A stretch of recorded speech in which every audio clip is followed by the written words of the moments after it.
Hi hello welcome to my YouTube channel. ಎಲ್ರಿಗೂ ನಮಸ್ಕಾರ. ಎಲ್ಲರೂ ಹೇಗಿದ್ದೀರಾ?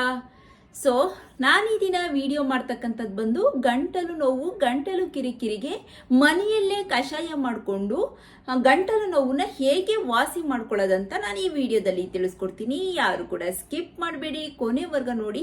ಸೊ ಈ ಚಳಿಗಾಲದಲ್ಲಿ ಸರ್ವೇ ಸಾಮಾನ್ಯ ಗಂಟಲು ನೋವು. ಮಳೆಗಾಲ ಟೈಮಲ್ಲಿ ಎಲ್ಲಾದ್ರೂ ಮಳೆಯಲ್ಲಿ ನೆಂದಿದ್ರೆ ಗಂಟಲು ನೋವು, ಗಂಟಲು ಕಿರಿಕಿರಿ ಬಂದೇ ಬರುತ್ತೆ.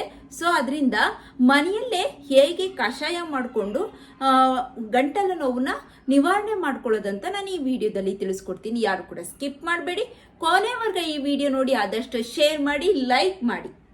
ಸೊ ವಿಡಿಯೋ ಸ್ಟಾರ್ಟ್ ಮಾಡೋಣ.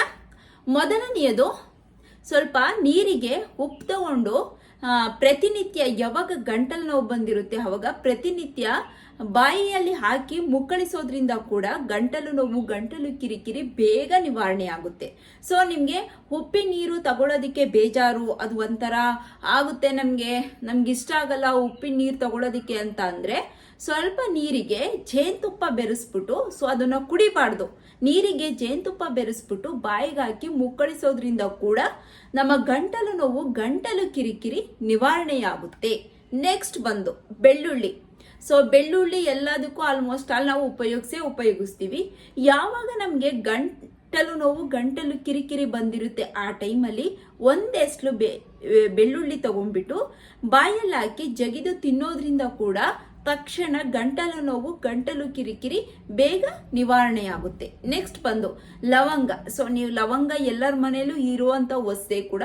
ಸೊ ಲವಂಗನ ಬಾಯಲ್ಲಿ ಹಾಕಿ ಜಗಿದು ತಿನ್ನೋದ್ರಿಂದ ಕೂಡ ಗಂಟಲು ನೋವು, ಗಂಟಲು ಕಿರಿಕಿರಿ ಬೇಗ ನಿವಾರಣೆಯಾಗುತ್ತೆ. ಸೊ ನಾನು ಈಗ ಒಂದು 3 ಟಿಪ್ಸ್ ಹೇಳಿದ್ದೀನಿ. ಯಾರಿಗಾದ್ರೂ ಗಂಟ್ಲು ನೋವಿದೆ, ಗಂಟ್ಲು ಕಿರಿಕಿರಿ ಇದೆ, ಅದನ್ನು ನಮಗೆ ತಡೆಯೋಕೆ ಆಗ್ತಿಲ್ಲ ಅಂದ್ರೆ ಸೊ ಈ 3 ಟಿಪ್ಸ್ ಅಲ್ಲಿ ಯಾವ್ದಾದ್ರು ಒಂದು ಟಿಪ್ಸು ಫಾಲೋ ಮಾಡಿ, ತಕ್ಷಣ ನಿಮಗೆ ಗಂಟ್ಲು ನೋವಾಗ್ಲಿ, ಗಂಟ್ಲು ಕಿರಿಕಿರಿ ಆಗ್ಲಿ ಬೇಗ ಗುಣವಾಗುತ್ತೆ. ಸೊ ಈ ವಿಡಿಯೋನ ಇಲ್ಲಿಗೆ ಎಂಡ್ ಮಾಡ್ತಾ ಇದ್ದೀನಿ. ಯಾರೆಲ್ಲ ನಮ್ಮ ಚಾನಲ್ ಸಬ್ಸ್ಕ್ರೈಬ್ ಮಾಡಿಲ್ಲ ದಯವಿಟ್ಟು ಸಬ್ಸ್ಕ್ರೈಬ್ ಮಾಡ್ಕೊಳ್ಳಿ, ಹಾಗೆ ಶೇರ್ ಮಾಡಿ, ಲೈಕ್ ಮಾಡಿ. ನೆಕ್ಸ್ಟ್ ವಿಡಿಯೋ ಸಿಗೋಣ. Love you all, take care.